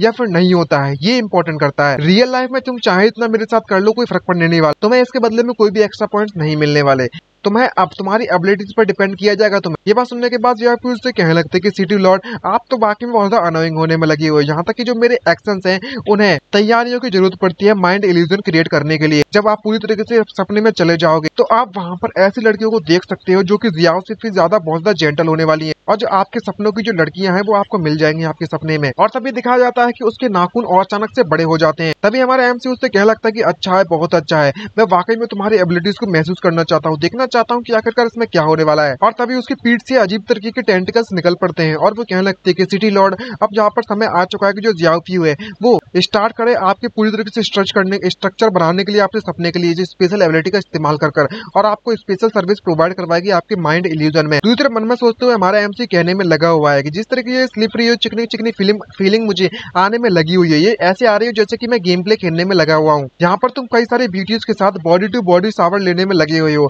ये फीलिंग वाकई में बहुत ज्यादा अमेजिंग है। और वो लड़की ज़ियाओफी पूरी तरीके से स्पाइडर की एबिलिटीज का इस्तेमाल करने लगती है और अब वो हमारे एमसी को मारने के लिए रेडी होती है और कहने लगती है कि सिटी लॉर्ड, चाहे कुछ भी हो जाए आप अपनी आंखों को नहीं खोलोगे। और उसका मुंह बिल्कुल खराब हो जाता है, एकदम से मॉन्स्टर बन जाती है पूरी तरीके से, और अपनी एबिलिटीज का इस्तेमाल करने के बाद वो पूरी तरीके से अपने वेब में हमारे एमसी को फंसाना चालू कर देती है। तब हमारा एमसी इस चीज को महसूस करता है तो वो कहने लगता है मन में सोचते हुए कि ये चीज वाकई में बहुत ज्यादा कोल्ड और विंडी महसूस होने में लगी हुई है, ये वाकई में रिलैक्सिंग है, ये तो मानना पड़ेगा। और तभी वो अपनी बॉडी को मूव करने की कोशिश करता है और जैसे थोड़ी सी भी बॉडी को हिलाता है तो उसके जितने भी वेब होते हैं उसके चीतने उड़ जाते हैं, जिससे कि उसका जो सक्सेसफुल करने वाली चीज थी, आई मीन एमसी को बांधने वाली थी, वो पूरी तरह से नाकामयाब रहती है, जिसके कारण इसका अटैक इसको बैकफायर कर जाता है और वो कहने लगती है कि स्पाइडर वेब यहाँ पर पूरी तरह से टूट चुका है। ये तो सरप्राइजिंग वाली बात है। और हमारा एमसी तो मन में कुछ और ही सोचने में लगा हुआ था और कहने में लगाता है कि मुझे यहाँ पर इतना ज्यादा रिलैक्स फील होने में लगा हुआ था कि यहाँ पर मैंने अनकंट्रोलेबली अपनी बॉडी को पूरी तरह से मूव कर दिया था, हल्का सा लगता है कि मेरे जो ज़ियाओफी की जो टेक्निक है, जो एबिलिटीज है, मैंने उसे तोड़ दिया है। चलो इस तरीके से प्रिटेंड करो जैसे कि मैं मारा जा चुका हूँ, वरना अभी की जो सिचुएशन है वो पूरी तरीके से ऑकवर्ड हो जाएगी। हमारा एमसी इतना ज्यादा पावरफुल है कि कोई भी एबिलिटी उसके सामने नहीं टिक पाती और वो लड़की वापस से उस पर अटैक करती है गुस्से में और उससे क्या लगता है कि ये तो बहुत ज्यादा हेटफुल है, मैं फिर से ट्राई करूंगी। और एक बार फिर से हमारे एमसी को पूरी तरीके से वेब से बांध देती है और पूरी तरीके से कवर कर देती है, जिसको देखने के बाद मन में सोचते हुए कहने लगती है कि ये बंदा पूरी तरह से रिएक्ट नहीं कर रहा है, क्या ऐसा पॉसिबल हो सकता है कि जो मैं करना चाहती थी वो पूरी तरह से सक्सेसफुल हो चुका है। लेकिन अगले ही पल फिर से दिखाया जाता है कि हमारे एमसी की पूरी तरीके से वेब गायब हो जाता है, लेकिन हमारा एमसी पूरी तरह से मूव नहीं कर रहा होता है इस वक्त, जिसको देखकर ये समझ जाती है कि यहाँ पर उसका जो प्लान था वो पूरी तरह से सक्सेसफुल हो चुका है। जो ट्रिक इसने इसके ऊपर इस्तेमाल करी थी वो काम कर गई है, जो मैंने रिस्क लिया था वो काफी ज्यादा काम कर गया है। अब जबकि वाकई में ये काफी ज्यादा अच्छी बात है कि मुझे एक लेवल 3 बैटल एबिलिटी मिल चुकी थी, जिससे कि मेरी जो इंक्रीज हो चुकी है ना एबिलिटी दूसरों को हराने के लिए और फाइनल बॉस को हराने के लिए पेनवे, ये एबिलिटी का मैंने इस्तेमाल करने के बारे में सोचने में लगी हुई थी, लेकिन किसे पता था कि मैं यहाँ पर इसका इस्तेमाल करूंगी। दूसरी तरफ हमारा एमसी वहाँ पर शांति से बैठे हुए मन में सोचते हुए कहने में लगा हुआ था कि यहाँ पर मुझे कुछ भी ठीक नहीं लग रहा हुआ है, मुझे ऐसा कि महसूस हो रहा है जैसे कि मुझे किसी के द्वारा अटैक कर दिया गया है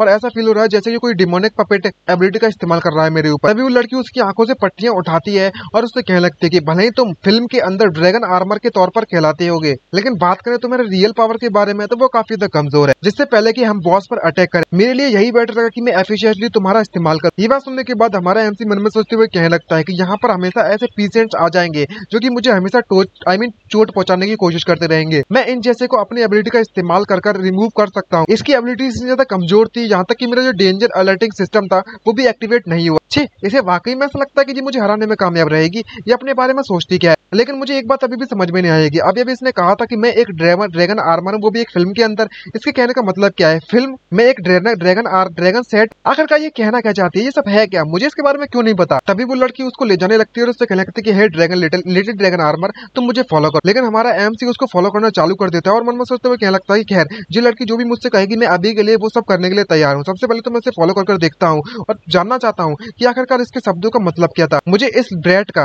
इस ब्रैटी लड़की की ओरिजिन के बारे में पता लगाना होगा कि आखिरकार ये कहाँ से आई है। और इसी तरीके से हमारा एमसी और वो लड़की बाहों में बाहें डालकर यहाँ से इस सिटी को छोड़कर जाने लगे। और जिस तरीके से हमारा एमसी बताता है किस तरीके से मैं प्रिटेंड कर रहा हूँ इस लड़की के सामने जैसे कि मैं इसके कंट्रोल में आ चुका हूँ पूरी तरीके से, और इसी तरीके से हम लोग इस सिटी को छोड़कर यहाँ से जा रहे हैं। और जाते जाते हम लोग इस सिटी के बाहर पहुंच जाते हैं स्लम्स एरिया, जहाँ पर वो लड़की अपने साथियों के पास पहुंचने के बाद अपनी डींगे हाँकते हुए उससे कहने लगती है कि मैं अभी अभी डाउन सिटी से रिटर्न आई हूँ और जरा देखो तो मैं क्या लेकर आई हूँ तुम्हारे लिए। जब नेल्सन उसे देखता है तो वो काफी सरप्राइज होता है और उससे कह लगता है कि ये बंदा कोई बच्चा नहीं है क्या। इस तरीके के जो इनोसेंट बच्चे हैं वो इस फिल्म में कई सारे मिल जाएंगे, तो अगर हम यहाँ पर इसे स्लेव की तरह भी बेच देते हैं तो शायद हमें थोड़ा बहुत तो पैसा मिल ही जाएगा। ये बात सुनने के बाद टॉम उससे कहने लगता है कि जियाओ, हमने तुम्हें यहाँ पर सिटी लॉर्ड के इन्फॉर्मेशन के बारे में पता लगाने के लिए भेजा था, लेकिन मैंने इस बात की उम्मीद नहीं की थी कि तुम इस छोटी मोटी चीज को लेकर यहाँ पर इतनी ज्यादा खुश हो जाओगी। अब जबकि तुम इसे यहाँ पर लेकर आ चुकी हो तो इसके मैं अंदाजा लगा सकता हूँ कि ये बंदा कोई नॉर्मल कैरेक्टर नहीं हो सकता। क्या ऐसा पॉसिबल हो सकता है कि ये बंदा विल्डरनेस का किंग गांव मियाओ? तभी जियाओ उससे कहने लगती है कि यस, तुमने बिल्कुल सही गैस किया है। ये बात तो सच है कि टॉम हम सभी में सबसे ज्यादा स्मार्टर है, बहुत ज्यादा होशियार है। गांव में ऑलरेडी मेरे एबिलिटी के कंट्रोल में आ चुका है। ये बात सुनने के बाद तीसरा वाला बंदा उससे कहने लगता है कि टॉम, क्या ये हमारे लिए सही रहेगा कि हमारे जो प्लानिंग करने में लगे हुए हैं हम उस प्लानिंग में इस तरीके से चेंजेस करते रहे, प्लॉट में इस तरीके से चेंज करें? तो क्योंकि आखिरकार ये एक फिल्म ही तो है, क्योंकि इस फिल्म के अंदर कोई भी ऐसा सीन नहीं है यहाँ पर पेन वे अपनी पावर को, अपनी सिटी लॉर्ड की पावर को किसी को उधार दे। और इस प्लॉट के अंदर, इस मूवी के प्लॉट के अंदर जो पेन वे है वो पूरी तरीके से इस high level dragon armour entirely तरीके से पूरी तरीके से इस्तेमाल करेगा और असेंड कर जाएगा 4th लेवल की एबिलिटी पर। ये बात सुनने के बाद टॉम उससे कहने लगता है कि ये कुछ भी स्पेशल नहीं है, क्योंकि जो कैरेक्टर है गांव में वो भी इस फिल्म में कुछ सीन में मौजूद है। वो और कुछ नहीं बल्कि मैं ये सिर्फ और सिर्फ ड्रैगन आर्मर है जिसे ऑलरेडी मारा जा चुका है और पेन वे के द्वारा इधर उधर फेंक दिया जा चुका है। यहाँ तक कि हम लोग ये कहना वियर्ड भी नहीं होगा, अजीब भी नहीं होगा अगर हम लोग इसका इस्तेमाल सही तरीके से कर लें तो इससे कोई फर्क नहीं पड़ता कि आखिरकार हम लोग कितनी बार इस फिल्म के इसके अंदर आ जाते हैं। इसमें जो सीन्स है वो हमेशा सिमिलर ही रहेंगे। अगर यहाँ पर कुछ माइनर पार्ट्स डिफरेंट हो भी जाते हैं तो भी उससे कोई फर्क नहीं पड़ने वाला। अब जबकि जो पेन वे है वो यहाँ का मेन कैरेक्टर है, आखिरकार जो लक होता है मेन कैरेक्टर का वो पूरी तरह से डिफरेंट होता है और वो इस ड्रैगन आर्मर को पहन लेगा तो वो इसकी एबिलिटीज को और भी ज्यादा स्ट्रॉन्ग बना सकता है। लेकिन जब ये बात हमारे एमसी को पता चलती है तो वो काफी ज्यादा सरप्राइज से भर जाता है और मन में सोचते हुए कहने लगता है कि जिस वर्ल्ड में मैं ट्रांसमिग्रेट हुआ हूँ वो एक एक्चुअली में फिल्म वर्ल्ड है और जिस बंदे को मैंने मार दिया था वो एक्चुअली में इस फिल्म का मेन कैरेक्टर है पेन वे। जरा एक मिनट रुको, आखिरकार जो चीज मुझे जो नॉलेज मिली है यहाँ से जो पता चला है वो की पॉइंट नहीं है, लेकिन सबसे ज्यादा इंपॉर्टेंट इश्यू तो ये बात का है कि मैं एक्चुअली में एक ड्रैगन आर्मर हूँ इस फिल्म के अंदर जिसे मेन कैरेक्टर के द्वारा मार दिया गया था। जहाँ पर टॉम उससे कहने लगता है कि अगर हम लोग यहाँ पर पीक लेवल 3 के एबिलिटी यूजर को अगर हमें अपने ग्रुप में ऐड कर भी देते हैं तो हमारे जो टीम की जो पावर है वो इम्प्रूव हो जाएगी, लेकिन मुझे नहीं लगता कि ये कोई अच्छा आइडिया होगा हमारे लिए। तभी नेल्सन आगे बढ़ता है उससे कहने लगता है कि ये काफी ज्यादा इजी है, जियाओ कैन कंट्रोल कर सकती है गांव में वो भी अपने तरीके से, और ऐसा करने के बाद भी उसे बिल्कुल भी किसी भी तरीके का डैमेज नहीं लगा, जिससे पता चलता है कि ये बंदा काफी ज्यादा कमजोर है। ये बात सुनने के बाद जियाओ उससे कहने लगती है ये कम्प्लीटली इतना ज्यादा इजी भी नहीं था, मैंने ऑलरेडी ऑलमोस्ट ऐसा लगा था जब मेरी जो एबिलिटी थी वो कंट्रोल नहीं कर पा रही थी इसको, तो लग रहा था मुझे बहुत ज्यादा चोट लग गई हो। ये बात सुनने के बाद टॉम उन सभी को बताता है और उससे कहने लगता है कि अगर इस तरीके की सिचुएशन आ ही चुकी है तो जो पेन वे था वो काफी ज्यादा स्ट्रॉन्ग बंदा है, जितना हमने सोचा था उससे भी ज्यादा स्ट्रॉन्गर। क्या वो बंदा ऑलरेडी 4th लेवल की एबिलिटी पर नहीं पहुंच चुका? और जब हम कंपेयर करें लेवल 3 एबिलिटीज के बारे में तो इसका मतलब ये हुआ कि हम लोग तो अनमैच्ड रहेंगे उसके सामने। अब जबकि जो गॉड टेम्पल के जितने भी गॉड है उन्होंने हमें यहाँ पर वेकेशन के लिए नहीं भेजा है, तो मैं उम्मीद करता हूँ कि आप सभी को इसके बारे में तो पता ही होगा कि आखिरकार अगर हम इस मिशन को कंप्लीट कर लेते हैं जो कि सिर्फ और सिर्फ ए लेवल का, इसकी जो डिफिकल्टी लेवल है वो काफी ज्यादा हाई होगी। रिवॉर्ड को देखकर तो आप पता लगा ही सकते हो। ये सारी बातें सुनने के बाद हमारा एमसी मन में सोचते हुए कहने लगता है कि जो पेन वे है वाकई में इतना ज्यादा स्ट्रॉन्ग है और जो इस तरीके से चेहरा क्यों बनाने में लगे हुए हैं जैसे कि वो एक ऐसे दुश्मन से फाइट करने वाले हैं जो कि अनडिफिटेबल है। और जब मैं इनके चेहरे को इस तरीके से देख रहा हूँ इनको देखकर साफ साफ पता चलता है कि ये चारों का चारों स्पेस ट्रेवलर्स हैं और लगता है कि उन्होंने इस वर्ल्ड में ट्रेवल करने के लिए टेम्पल ऑफ गॉड की पावर का इस्तेमाल किया है। लेकिन आखिरकार मुझे ये नहीं पता कि जो टेम्पल ऑफ गॉड है जो सीक्रेट ऑर्गेनाइजेशन है या फिर कोई किसी तरीके का सीक्रेट वेपन है या फिर कुछ और। तभी टॉम बीच में बोल पड़ता है उससे कहने लगता है कि तुम्हें इतने ज्यादा उदास होने की जरूरत नहीं है, क्योंकि मैंने डायरेक्टली उसे फेस करने के बारे में बिल्कुल भी प्लान नहीं बनाया है। मैंने बिल्कुल सही कहा। और जियाओ तुम जल्दी से जाकर उस गाँव मियाओ को सबसे पहले तो जाकर लॉक कर सकती है, उसके बाद मैं इस बंदे से कई बहुत ज्यादा इंफॉर्मेशन हासिल कर लूंगा। ये बात सुनने के बाद जियाओ भी थोड़ी कंफ्यूज होती है, उससे कहने लगती है कि अच्छा ठीक है मैं समझ गई, और उसे ऑर्डर देने लगती है कि गाँव में आओ, तुम जल्दी से उस हाउस के पास जाओ और वहाँ पर साइलेंटली खड़े रहो। तभी हमारा एमसी वहाँ से जाने लगता है और मन में सोचते हुए कहने लगता है कि ये तो वाकई में बहुत ज्यादा अजीब बात है, मुझे ऑलरेडी इनकी द्वारा कंट्रोल किया जा रहा है, तो आखिरकार फिर भी समझ नहीं आ रही कि आखिरकार ये अभी मुझे एक छोटे से घर में क्यों कैद करना चाहते हैं। और वो यस कहते हैं वहाँ से जाने लगता है। और जब वो वहाँ से जा ही रहा होता है तभी अचानक से सभी के सभी लोग कुछ बोलने लगते हैं और अटैक करने लगते हैं हमारे एमसी पर, और इस बात को वो नोटिस कर लेता है और उसकी जितनी भी वेब एबिलिटी होती है वो उसको सबसे पहले तो तोड़ देता है और कहने लगता है कि शिट, मुझे लगता है कि इन लोगों ने मुझे एक्सपोज कर दिया है, लेकिन मुझे समझ नहीं आ रही कि इन्हें पता कैसे चला इस बारे में। जैसे ही वे लोग हमारे एमसी पर अटैक करते हैं तो हमारा एमसी उससे बचने के लिए बाहर की तरफ जाने लगता है और फुल स्पीड में उस टेंट से बाहर निकल जाता है। और बाहर निकलने के बाद कहने लगता है कि तुम्हारी जो फिस्ट अटैक है वो थोड़ा बहुत तो चोट पहुंचाता है मुझे और काफी ज्यादा पावरफुल भी है, लेकिन मुझे पूरी तरीके से डैमेज नहीं कर सकते वे लोग। लेकिन एमसी को ये बात पता नहीं है कि यहाँ पर वो लैंड किया है, वहाँ पर ऑलरेडी ट्रैप बचा कर रखा हुआ है और कदम रखने के बाद उसका जो अलर्ट सिस्टम होता है वो ऑलरेडी एक्टिवेट हो जाता है। जिसको सुनने के बाद हमारा एमसी कहने लगता है कि मेरा जो ब्लड बॉइलिंग है वो काफी ज्यादा तेजी से बहने लगा है और मेरा अलर्टिंग सिस्टम भी मुझे बता रहा है कि ये सिचुएशन काफी ज्यादा डेंजरस होने वाली है मेरे लिए। और अगले ही पल में दिखाया जाता है कि कई बहुत मात्रा में कई सारे मिसाइल्स, कई सारे मैजिक अटैक्स उसकी तरफ बनने लगते हैं, वो भी हमारे एमसी पर अटैक करने के लिए। इसको देखकर हमारा एमसी एकदम से सरप्राइज हो जाता है और तभी वहां पर एक जोरदार धमाका होता है, जिस धमाके के कारण हर तरफ सिर्फ धुआं धुआं हो जाता है और आग बबूले हो जाती है हर चीज। और उसके बाद हमें चारों के चारों लोगों को दिखाया जाता है जो कि पूरी तरीके से अपने कॉस्ट्यूम को बदल लेते हैं और वहां पर एक बहुत बड़ा गोलेम भी आ जाता है। और नेल्सन उन सभी से पूछने लगता है कि टॉम, मुझे तुम सबसे पहले तो ये एक्सप्लेन करो कि अचानक से तुम्हें हमें इस तरीके से सीक्रेट सिग्नल क्यों भेजा और इस तरीके से इंस्ट्रक्ट क्यों किया कि हम लोग गाँव में यहाँ पर एक साथ फुल पावर के साथ अटैक करें। यहाँ तक कि हमने अपनी टेलेकिनेसिस ट्रैप को भी एक्टिवेट कर दिया था, जिसे हमने डेडिकेट कर बनाया था उस पेनवे को कैच करने के लिए, उसे पकड़ने के लिए, जिसे बनाने के लिए हमने 3 दिन तक लगातार मेहनत की थी। हमने वाकई में बहुत ज्यादा नुकसान कर दिया है। तभी टॉम उसे कहने लगता है कि तुम्हें ये बात तो पता ही होगा कि यहाँ पर जितनी भी लिविंग थिंग्स है, मतलब लिविंग जिंदा चीजें हैं, मैं उन सभी चीजों की ब्रेन वेव की फ्रीक्वेंसी का पता लगा सकता हूँ। और बात करें गाँव में की ब्रेन वेव की फ्रीक्वेंसी के बारे में, तो वो वाकई में बहुत ज्यादा इंटेंस। जब हम उस मैटर को डिस्कस करने में लगे हुए थे, इसका मतलब ये हुआ हम जिस भी कंटेंट के बारे में डिस्कस करने में लगे हुए थे वो उस कंटेंट के बारे में सोचने में लगा था। और बात करें ज़ियाओफी की डिमोनिक स्पाइडर पपेट एबिलिटीज के बारे में, अगर किसी बंदे को उसके एबिलिटीज के द्वारा कंट्रोल किया जाता है तो वो बंदा कभी भी किसी बारे में सोच नहीं सकता। इसका मतलब ये हुआ कि जो ज़ियाओफी है उसे बेवकूफ बना दिया जा चुका है इस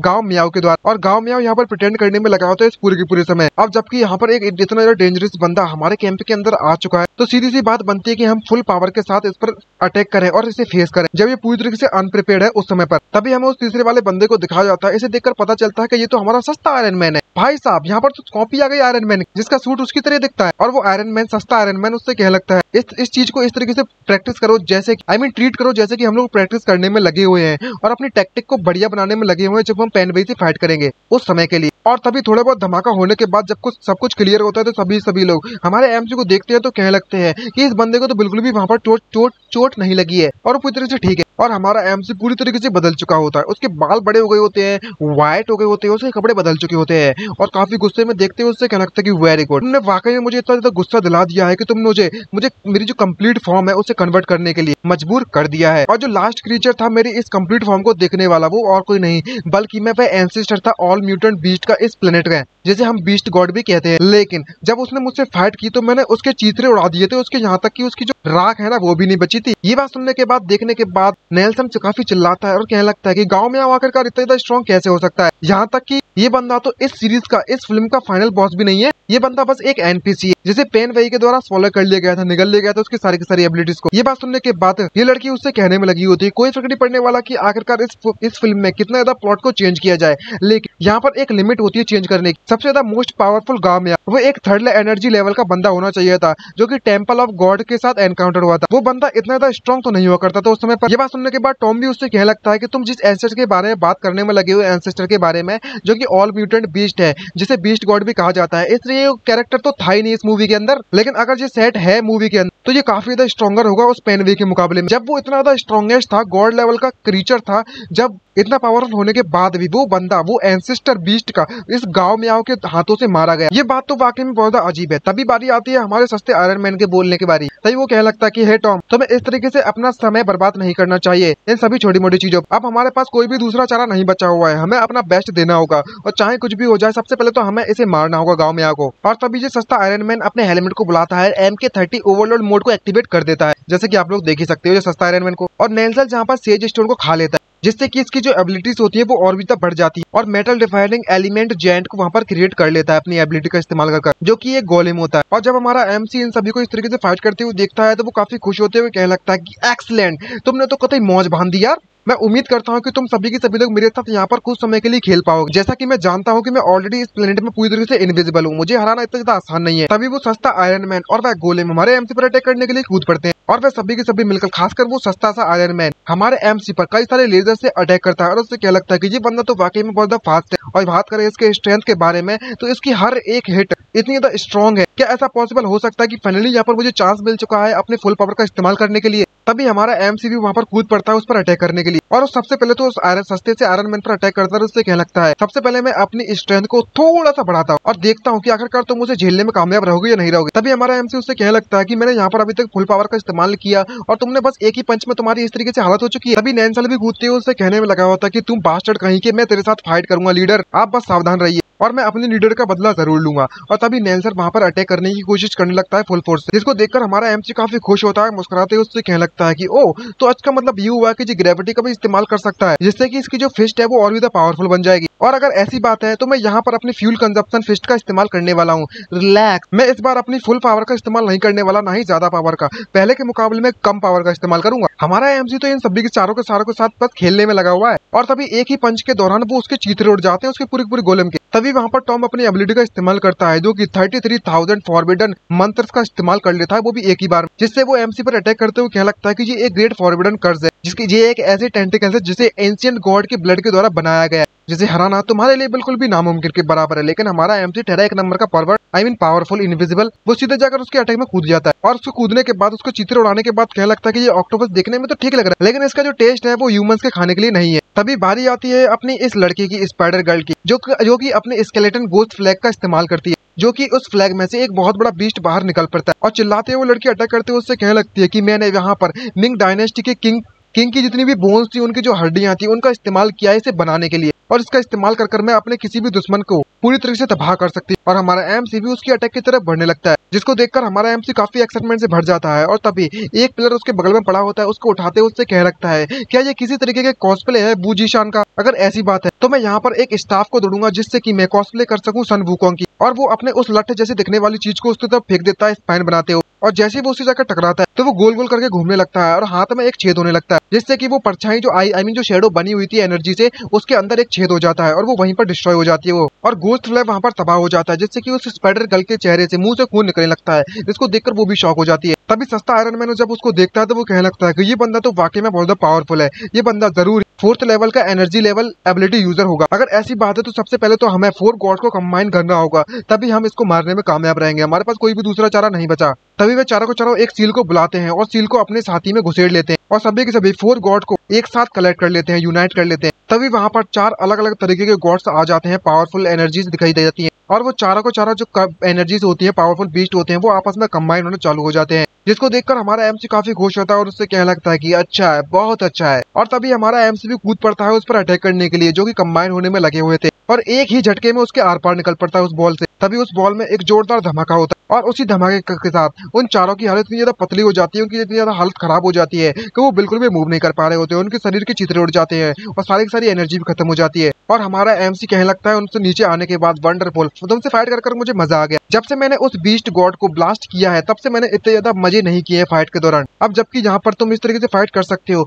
तो मैं उम्मीद करता हूँ तुम यहाँ पर इनिशिएटिव ले लोगे मुझे मेरे सामने सरेंडर करने के लिए, तो मैं तुम्हें माफ कर दूंगा। आफ्टर ऑल यहाँ पर कई सारी ऐसी चीजें जो मैं तुमसे पूछना चाहता हूँ। ये कहते कहते जैसे हमारा एमसी पीछे मुड़कर देखता है तो उसे पता चलता है कि यहाँ पर जो चारों चारों ऑलरेडी मारे जा चुके हैं, जिसको जानने के बाद हमारा एमसी उदास होता है और वो वापस से अपनी फॉर्म में आ जाता है, जहाँ पर उसके बाल छोटे हो जाते हैं और वो अपनी पावर को, एनर्जी को सप्रेस कर लेता है। सप्रेस करने के बाद क्या लगता है कि श्योर, जब भी मैं अपनी कंप्लीट फॉर्म को इस्तेमाल करता हूँ तो मैं अपनी पावर को पूरी तरीके से कंट्रोल नहीं कर पाता और मेरे जो फाइटिंग माइंड है वो पूरी तरीके से मैग्नीफाइड हो जाता है काउंटलेस टाइम तक। अगर मुझे पहले से पता होता कि अगर ये इतने ज्यादा कमजोर हैं और इनके साथ ऐसा होगा तो मैं शायद कभी भी अपनी इस कंप्लीट फॉर्म का इस्तेमाल नहीं करता। मैं बहुत ज्यादा भूखा हो चुका हूँ, मुझे बहुत ज्यादा भूख लगने में लगी हुई। इस तरीके से जब भी मैं कंप्लीट फॉर्म का इस्तेमाल करता हूँ तो बहुत ज्यादा थकान वाली होती है और मेरी बहुत ज्यादा फिजिकल स्ट्रेंथ भी चली जाती है। अब मुझे जल्द से जल्द वापस जाना होगा और खाना ढूंढना होगा खाने के लिए। अब जबकि इनकी कन्वर्सेशन, इनकी बातों को मैंने जब सुना था तो उससे ये साबित होता है कि जो टेम्पल ऑफ गॉड है वो काफी ज्यादा पावरफुल होगी, यहाँ तक कि वो इसका इस्तेमाल कर वो डिफरेंट वर्ल्ड में भी इनको भेज सकते हैं। ये वाकई में बहुत ज्यादा शर्म वाली बात है और मेरे लिए काफी ज्यादा निराशाजनक वाली बात है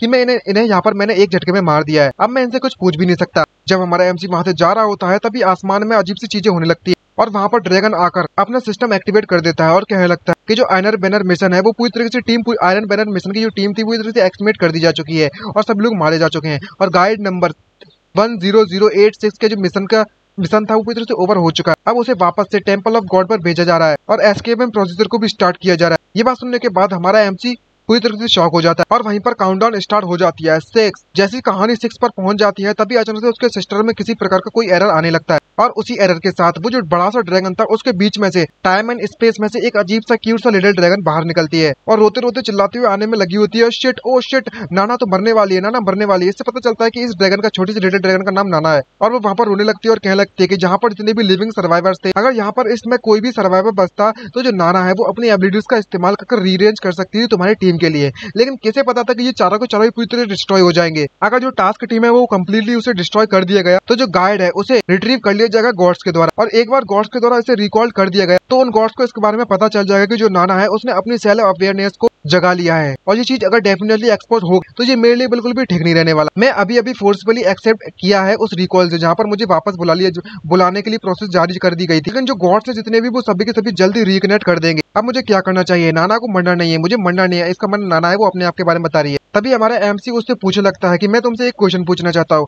ये बात सुनने के बाद नाना उससे कहने लगती है कि तुम अपना मुंह बंद करो। नाना इस वक्त सोचने में लगी है। लेकिन तभी अचानक से जैसे हमारा एमसी से क्वेश्चन पूछता है तो वो अचानक शॉक हो जाती है। ये बात सुनकर जानकर काफी शॉक होती है और वो चिल्लाते हुए एमसी से पूछने लगती है, क्या तुम वाकई में नाना को देख सकते हो? तुम तो एक वर्चुअल वर्ल्ड के नेटिव हो ना, तो आखिरकार तुम नाना को कैसे देख सकते हो? ये बात सुनने के बाद एमसी उससे कहने लगता है कि आखिरकार तुम यहाँ पर क्या बकवास करने में लगी हुई है? तुम्हारी जो फिजिकल बॉडी है वो साफ साफ मुझे दिखने में लगी हुई है। यहाँ तक कि इसे देखने के बाद मैं प्रिटेंड भी नहीं कर सकता कि मैंने तुम्हें नहीं देखा। और आखिरकार तुम होती कौन हो मुझे यहाँ पर नेटिव कहने के लिए, लिटिल फैट ड्रैगन? ये बात सुनने के बाद वो लिटिल ड्रैगन उसके पास आती है और उससे कहने लगती है कि तुम देखो तो जरा, तुम वाकई में मेरे को नहीं पकड़ सकते हो। तुम्हारे पास का मौका ही नहीं है, तुम नाना को नहीं पकड़ पाओगे, क्योंकि जितने भी यहाँ पर टेम्पल ऑफ गॉड के गाइड्स होते हैं वो एक मैसेंजर है, हम कोई रियल एंटिटीज नहीं है। तभी अचानक से वो किसी चीज को महसूस करती है कि किस तरीके से हमारा एमसी इस नाना को पकड़ने में कामयाब रहता है और हमारा एमसी उसको डराते हुए उससे कहने लगता है, लो पकड़ लिया, अब तुम क्या बिगाड़ लोगी मेरा? जिसको देखकर वो लिटिल ड्रैगन नाना चिल्लाने लगती है और उससे कहने लगती है कि आखिरकार ये कैसे पॉसिबल हो सकता है, तुम कैसे नाना को पकड़ सकते हो? तभी हमारा एमसी उसको पकड़ने के बाद उससे कहने लगता है, मुस्कुराते हुए उससे पूछता है कि तुम मुझे सच सच बताओ कि आखिरकार जो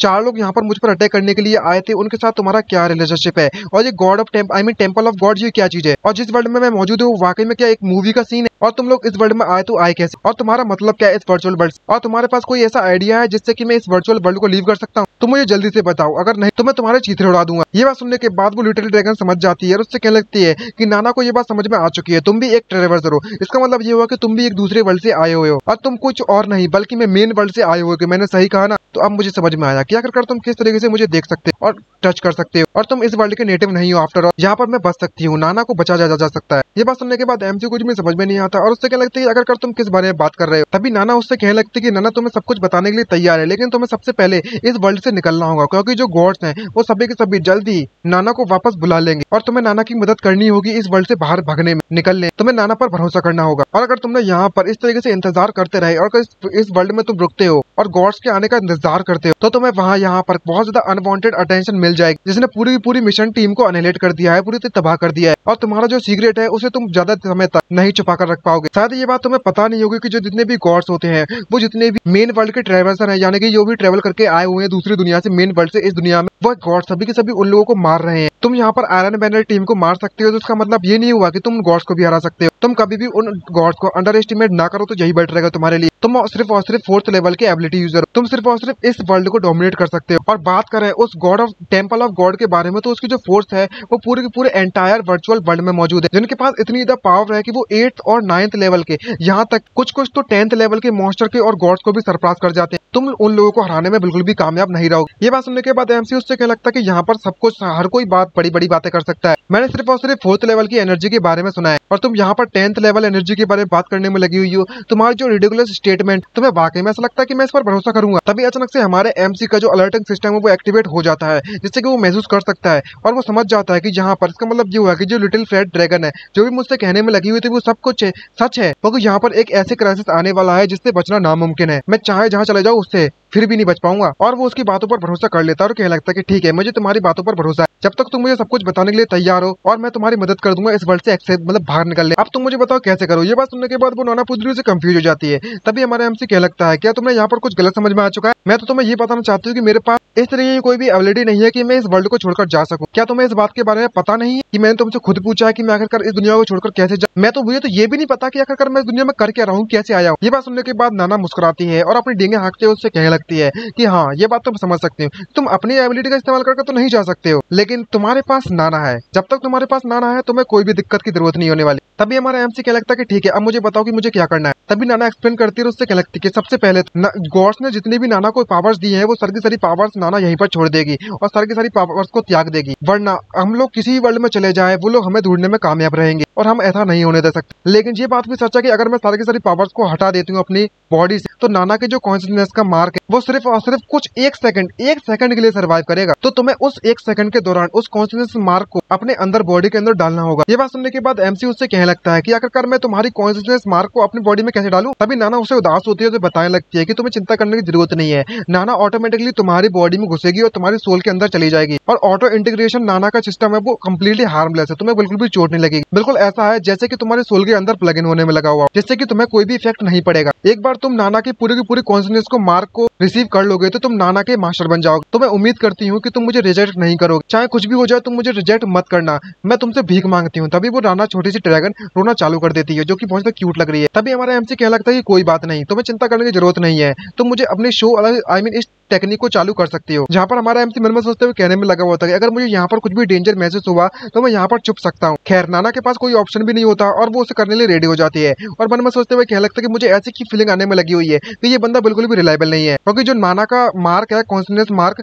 वो सिर्फ और सिर्फ एक सेकंड के लिए सर्वाइव करेगा। अगर इस समय के दौरान इसने मुझे रिजेक्ट कर दिया तो मैं तो गई काम से। लेकिन मेरे पास कोई भी मौका नहीं है, कोई भी चॉइस नहीं है, मेरे पास सिर्फ यही एक तरीका है अगर जिंदा बचना है मुझे तो। और वर्चुअल वर्ल्ड के जितने भी नेटिव है वो किसी भी तरीके से नाना के मार्क के कॉन्शियसनेस को रिसीव नहीं कर सकते, सिर्फ और सिर्फ मेन वर्ल्ड की जितनी भी सोल होती है वो सिर्फ वही उस नाना के मार्क को रिसीव कर सकते हैं। तभी एमसी उससे क्या लगता है कि आ जाओ आ जाओ। तभी नाना अपनी एबिलिटी को इस्तेमाल करती है और कहने लगती है कि नाना इस वक्त तुम्हारे सोल के अंदर जाने के लिए तैयार है, और वो इतनी ज्यादा तरीके से शाइन करने लगती है तो हमारा एमसी भी अपनी आंखों को ढक लेता है। तभी सिस्टम नोटिफिकेशन देता है कि एरर को फिक्स्ड कर दिया जा चुका है, डिसएंगेजमेंट प्रोसीजर कंटिन्यू कर दी जा चुकी है। यहाँ पर नाना को उस ड्रैगन सोल से पूरी तरह से अटैक कर दिया जा चुका है, जहाँ पर नाना रोते रोते हमारे एमसी की तरफ बढ़ती है और चिल्लाते हुए कह रही होती है कि प्लीज मुझे रिजेक्ट मत करना, रिजेक्ट मत करना। और हमारा एमसी फुल आर्म को अपने हाथों को खोलकर उसका स्वागत करता है और कहने लगता है कि तुम आ सकती हो। और मन में सोचते हुए कहने लगता है कि ये जब मेरी बॉडी में आ रही है तो मेरा जो अलर्टिंग सिस्टम है बिल्कुल भी एक्टिवेट नहीं हुआ, इससे ना ही मुझे ऐसा फील हो रहा है कि ये मेरे लिए काफी ज्यादा खतरनाक होगा। इसका मतलब ये हुआ कि जो फैट ड्रैगन है, लिटिल फैट ड्रैगन, वो सबको सच कह रही थी। और ये बात जानने के बाद नाना काफी ज्यादा खुश हो जाती है कि जो हमारा एमसी इसे एक्सेप्ट करने के लिए तैयार,